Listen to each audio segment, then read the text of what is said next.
এই আমাদের ওয়ার্কশপের কাজ শেষ করতে আমাদের অনেক রাত হয়ে যায়। তো এখন ছাদের পরে আসি আমরা। এই যে আমাদের এই ভাইদের বাসা হচ্ছে কিন্তু পাইকগাছা।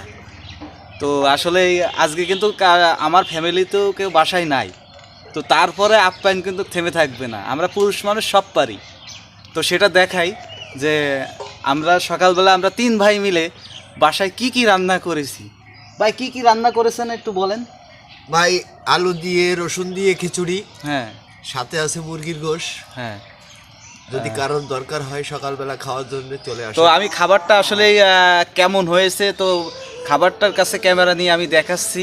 তো দেখেন, আর যে যে খাবেন অবশ্যই চলে আসবেন এখনই। এই যে আমরা আসি কিন্তু একদম খাবারটা খাচ্ছি ছাদের পারে উঠে, নাকি আরিফ ভাই? হ্যাঁ ভাই হ্যাঁ, আমরা তো ছাদের পরে খাচ্ছি। হ্যাঁ, আহ, তো ভাই, টেস্টটা কেমন হয়েছে ভাই? আসলে ভাই অসাধারণ, কোনো তুলনাই হয় না। আচ্ছা আমি ইকরামুল ভাই, খাওয়া দাওয়া কেমন চলছে?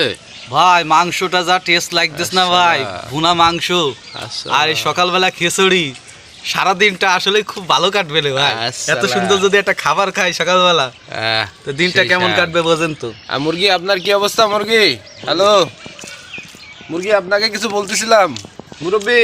Yes yes yes yes.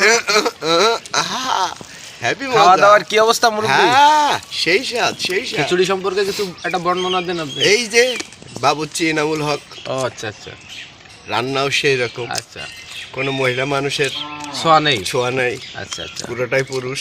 আচ্ছা এক খাটেই ছিল 3 পুরুষ। আচ্ছা, আচ্ছা। রান্নাও হয়েছে 3 পুরুষে। খুব এভাবে আর ভালো। কি চলছে আর এই কি। 3 পুরুষ নিয়ে আপনি আছেন? হ্যাঁ, ইয়েস ইয়েস। তো এইটা হলো খিচুড়ি,